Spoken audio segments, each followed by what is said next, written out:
Being a conversationalist has taught me that some of life's greatest value comes from the stories, journeys, and experiences of others.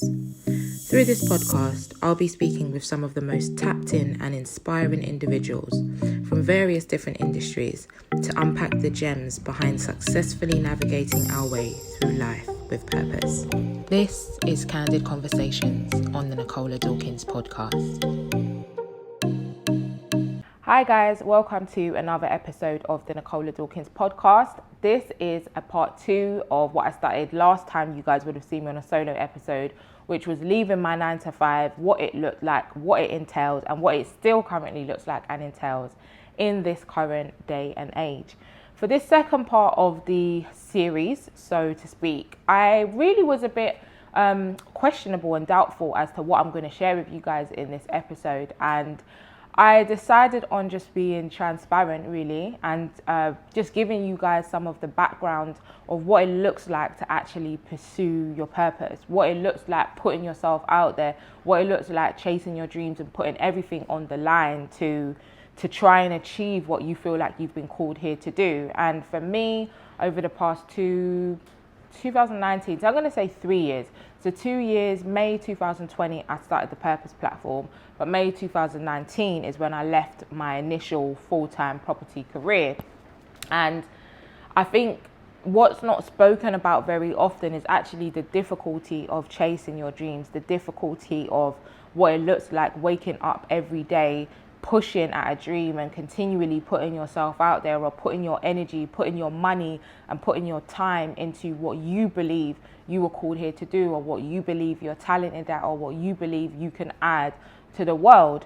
And it's often spoke about: chase your dreams, chase your calling, go after your purpose, chase your purpose, uncover your purpose. And it all sounds very flower in the garden-ish, but there is a very what is the word I could call it? I don't even want to say it's difficult, because it doesn't get difficult to the point where it is more than what you can handle, but it is challenging. It's challenging. The word that I need to share with you guys, the word of the day, is challenging.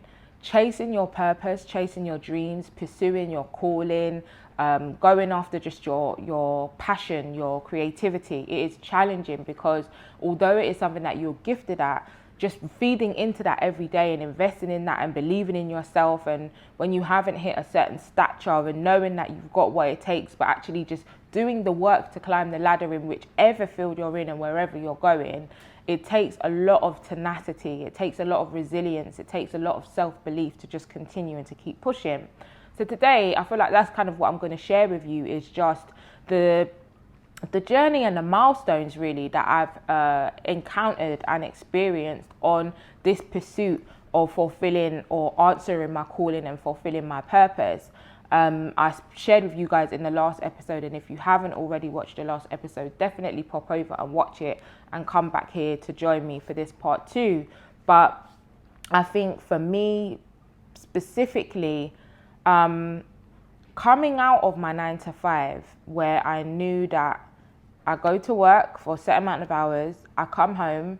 My life in my 9 to 5 was coming home, well, it was slightly more than a 9 to 5, but coming home, lighting my candles, whether it be Joe Malone, The White Company, something sweet, pouring a nice glass of wine, watching a Netflix series and chilling.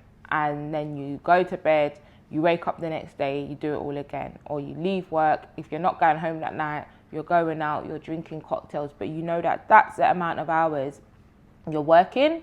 And while some of your work does follow you home, especially being that I was a lettings manager, so some of my work did follow me home. There were some emails I had to answer, but it didn't rely on me. As much energy as I was putting into the job, it wasn't personal to me. It wasn't what I felt like I was called here to do. My mind at points can just switch off. I'm not working right now, I'll deal with it tomorrow. I'm not working right now, I'm on annual leave, I'll deal with it when I get back. Whereas when it comes to actually pursuing your purpose and chasing your dream, even when you're not physically laboring, your mind is continually churning and going, and the pressure and the everything that you want to do and everything that you know is inside of you just continually churns in your mind. Your mind never stops. It never turns off. And I'm finding that the more I continue on this journey is the more my mind churns. And I'm a natural born overthinker. So take me, a Pisces, an overthinker, on top of putting all of this purpose pursuit stuff. It is a lot. But what I do want to just share with you guys is more of the, yes, it comes with its challenges, but the fruits do follow. And it's just to encourage you that when you do take that leap of faith, or if you do take that jump, or if you do decide, like I was saying in the last episode, to take on something alongside what you're doing. So if you've got a 9 to 5, you're not ready to leave your 9 to 5, but you've got a passion, there's something you're passionate about, there's something you feel like you've been called here to do. Now, when you do step on that journey and you find how challenging it is, to just encourage you to keep going, because there is fruits to the labor that you put in. Namely, when I started, and I shared with you guys in the last episode, when I started doing the credit stuff and the credit events and the consultancy and all of those stuff, whilst I decided to shut that chapter in terms of pursuing it independently as what I was chasing as my purpose, because like I said to you guys, I feel like I was called to do more. The fruits of that is actually putting in that work and doing that in 2019 through 2020, releasing the ebook in 2021, now in 2022, has opened up a door and allowed opportunities for me to partner with someone else to create the initiative, to create a further and better revised ebook. And if I wasn't faithful in doing the works during that season, I wouldn't have created the further ebook now, which, for those of you who haven't seen the previous episode, is an ebook called What We Wish We Knew About Credit, and it's just about credit building and the credit building gems. You have to tune into the previous episode to get all of the information. But I'm just saying that to say that be faithful to the part of your journey that you are in at this season. It might not seem like it's making much sense, or you might not know where it's going at that time, or you might feel like, okay, I'm going to bench it. But just make sure that at the time you are doing it, you are being faithful to it, because you never know how it's going to come full circle and come around and pour back into where you are currently. So bench the credit stuff. But in 2019 is when I started that. 2022 is when the new initiative has been launched, What We Wish We Knew About Credit, and the new ebook has been launched. It was never in vain. Benching that, in 2020, I decided to create the Purpose Platform. The Purpose Platform is by the grace of God, it's never going anywhere, because true to its name, and naming the Purpose Platform was very important to me, because I had to include purpose, because I knew it was tied in with my purpose, my calling, and also just helping others stay grounded and stay faithful in their purpose as well. And I'll tell you a bit of a backstory about that, actually. So in 2019, when I was doing my first credit event, it was about a week before my event, I went to a Bible study. And I don't think I've shared this on the podcast before. I've shared it in an interview, but I don't think I've shared it on the podcast before. But I went to a Bible study which was held by my uncle. And in that Bible study was a lovely pastor called Pastor Elaine. And she is a prophet or prophetess. And she was speaking to my cousin. My cousin got emotional. My cousin left the room. And she looked over at me and she said, "Can I speak to you?" And I'm not going to lie to y'all. Low key, I was like, I done seen my cousin leave here in tears. It wasn't bad tears, but it's just, emotion. You know how it can get sometimes. If you know, you know. And I thought, I'm just not on that today. Like, I'm not trying to tap into these emotions today. But anyway, I said, yeah, sure, go ahead. Like, we can have a chat. She felt like she had something she wanted to share with me. And my auntie was in the room, and she said, you're going to want to get your phone out and you're going to want to record this, because what she's going to say to you, she's anointed, so be ready. So I was like, okay. Took out my phone, recorded, and she proceeded to tell me some things about what my future looks like, what God really has in store for me, what God wants me to do. She was telling me about who I am as a person, just so many things, which one day I will share with you guys in full and let you guys know, do you know what I mean, fully what she said to me, maybe when it's all come to fruition, but what I have seen already that was in November 2019. And what I have seen already from November 2019 to 2022 and the things that have come to fruition, it's just crazy. And she speaks by the Spirit of God. And I think that, to be honest with you guys have probably heard me say before that I always believed in God, but I didn't always know God. And actually that experience, I think it was that day, is when I was introduced to God, because she speaks by the Spirit of God. It wasn't her own knowledge. It was by what God had told her and used her to tell me. And hearing all of that stuff from her, and just the amount of information and accuracy, and just the knowledge that she had, and the messages that she gave me from God, I drove home on a high that day. I was like, wow, God is not just this mythical guy in the sky. He is not just a guy that I pray to and just hope for the best. He is a real person. He's really been in the cut with me. He knows he's here and he's speaking. And I think before that time, when people used to say to me, I had to sit and speak to God, or God spoke to me and said X, Y, and Z, I never knew, I never understood. How do you have that relationship with God? How do you have that, that tie-in, that hand in hand? How do you have so much faith in knowing that God is speaking to you right now, and how do you hear him? But that day is the day I was introduced to God in terms of getting to know him as a person. And it was so unintentional, so unexpected, but so on time. And that's the key, is that it came on time, because honestly, that and my aunt telling me to record it, I will always be thankful to her for that, because throughout this whole entire journey, the amount of times I've just replayed that recording, the amount of times that I've just fed back to the message that the pastor gave me at that time is just uncountable, first of all. But I knew it was from God. Everything was, it was God's calling. So that ties into even my why. When you think about what is your why? So for me, I feel like my why is my faith. My why is my belief that God has a calling for me here, and my belief that whatever I carry in my gift will be sown and it will reap, benefits for others as well as benefits for me too.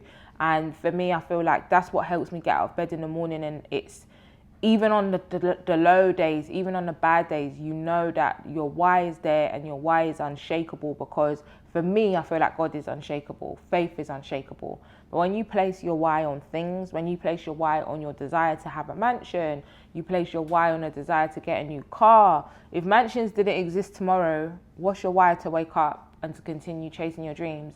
If that car you want and highly desire doesn't exist tomorrow, what's your why? And even a lot of people's why are their kids, maybe. And obviously I don't have kids. And when I do have kids, I'm sure they will become a part of my why. And that's not to say that your why cannot be your kids, but in addition to, try and implement something that is unshakable, because circumstances change and situations happen, and you always need a reason to get out of bed in the morning. And for me, that's faith. And don't get me wrong, there's some days that you might lay in bed, You do have your days. You've got your hard days too. So don't ever think that, you're underperforming or you're less than if you do have one of those days that just feel like today's a bit much for me. If you have to have a Netflix in bed day, have a Netflix in bed day. But make sure it's a day. Cut a limit to your down days. And I find that with me as well, because I have my down days too.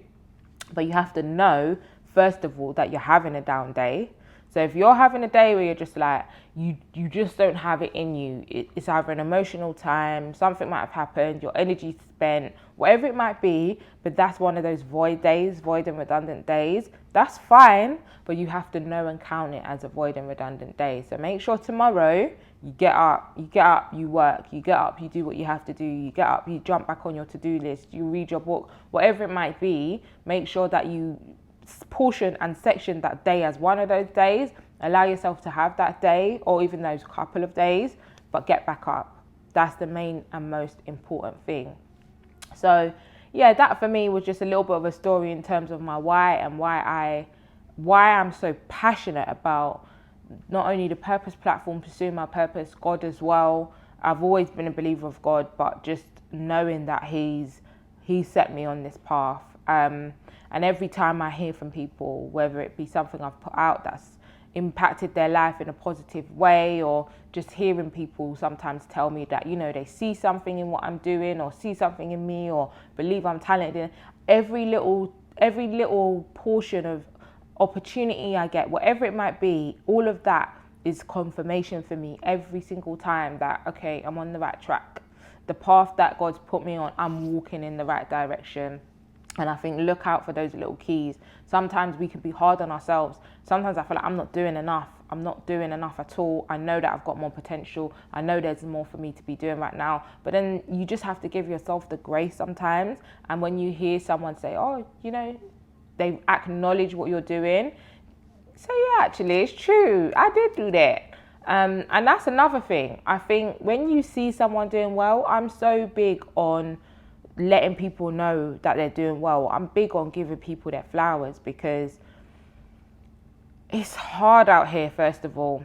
And what you find is when you are chasing your purpose, or you see someone that's chasing their purpose, the chances are they're good at it. Usually when you're chasing something, you're good at it, and it's why you do it, why you get up in the morning, why you continue to go so hard. And when you're good at something, people get used to it. So they see you operating in your gift.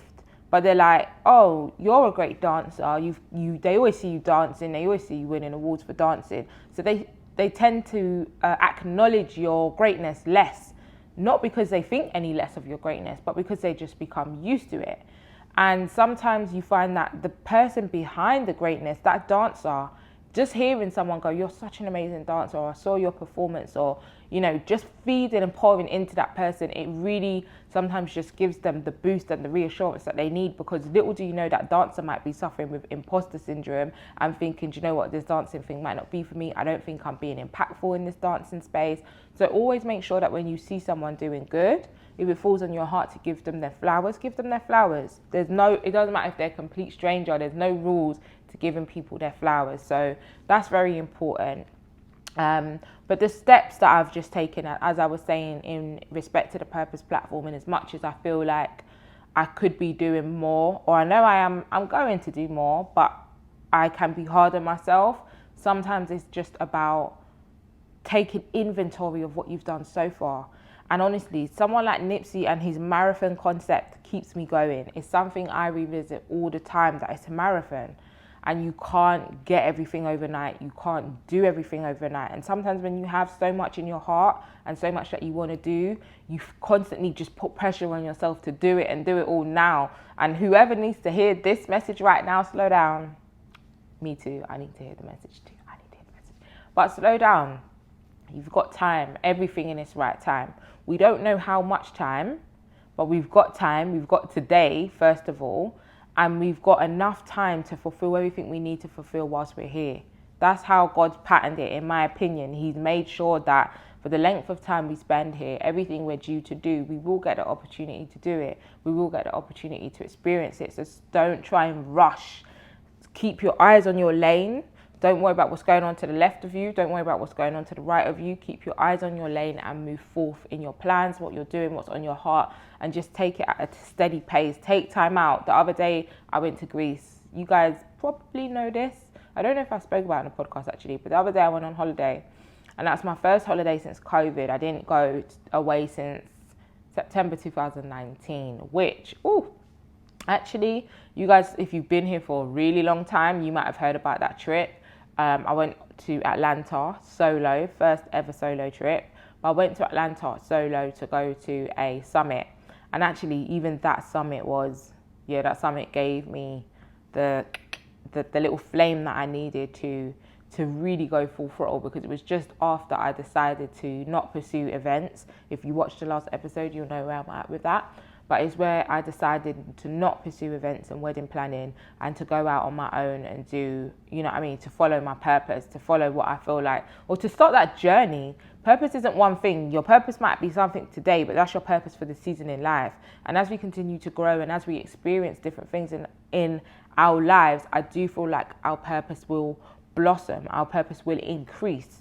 So once you follow one step and one stage of your purpose, there's going to be more to follow in different seasons of our lives. That's my view on it anyway. But I took the time out. I went to Greece for a few days and just took the time to relax, because I didn't even realize how much pressure I was putting on myself. Honestly, the pressure, it was a lot. And it was only when I realized how relaxed I felt sitting down and looking out at the water and just doing nothing at that time but enjoying life, is when I realized, wow, I've been really putting so much pressure on myself. I've been under a rock.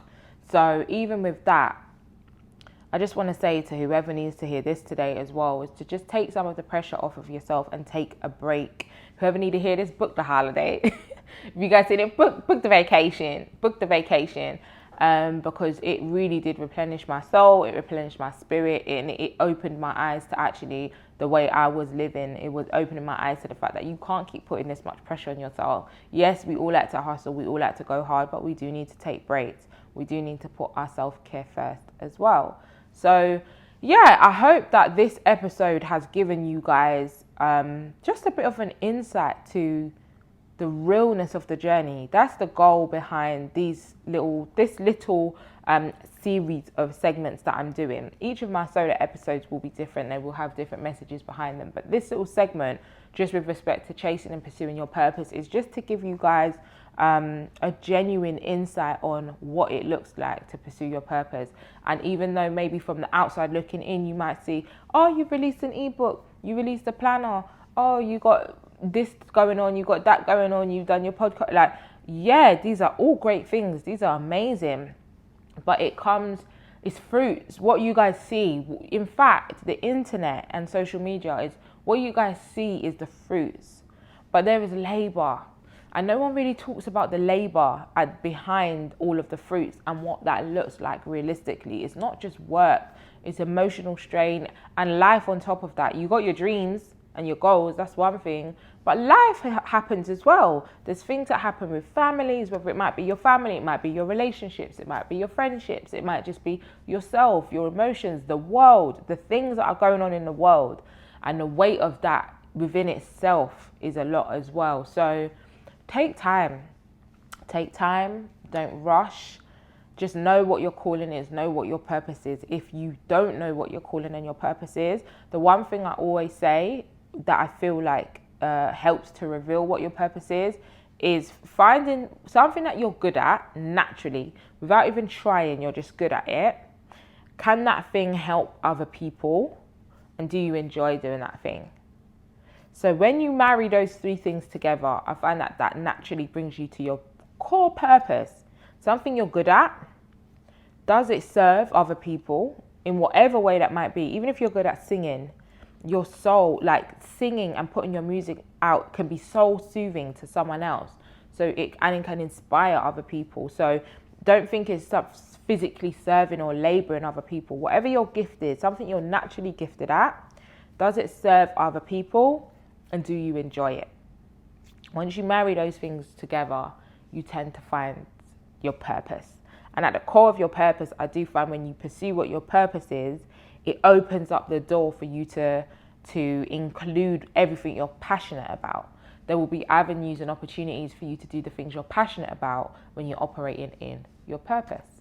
So I hope this episode was useful for you guys. It was just a bit of a transparent episode, and just to give you guys a real insight of what it looks like, leaving your job, which was the part one, to pursuing your purpose, which is of course this part. And in the parts to follow, I'll just open up with you guys and give you more gems. But I hope you found this useful. Please remember to like, comment and subscribe if you're watching via YouTube, or to follow the podcast if you are listening on one of the podcast streaming platforms. This has been another episode of the Nicola Dawkins podcast, which is powered by the Purpose platform, and I will see you again soon. Bye.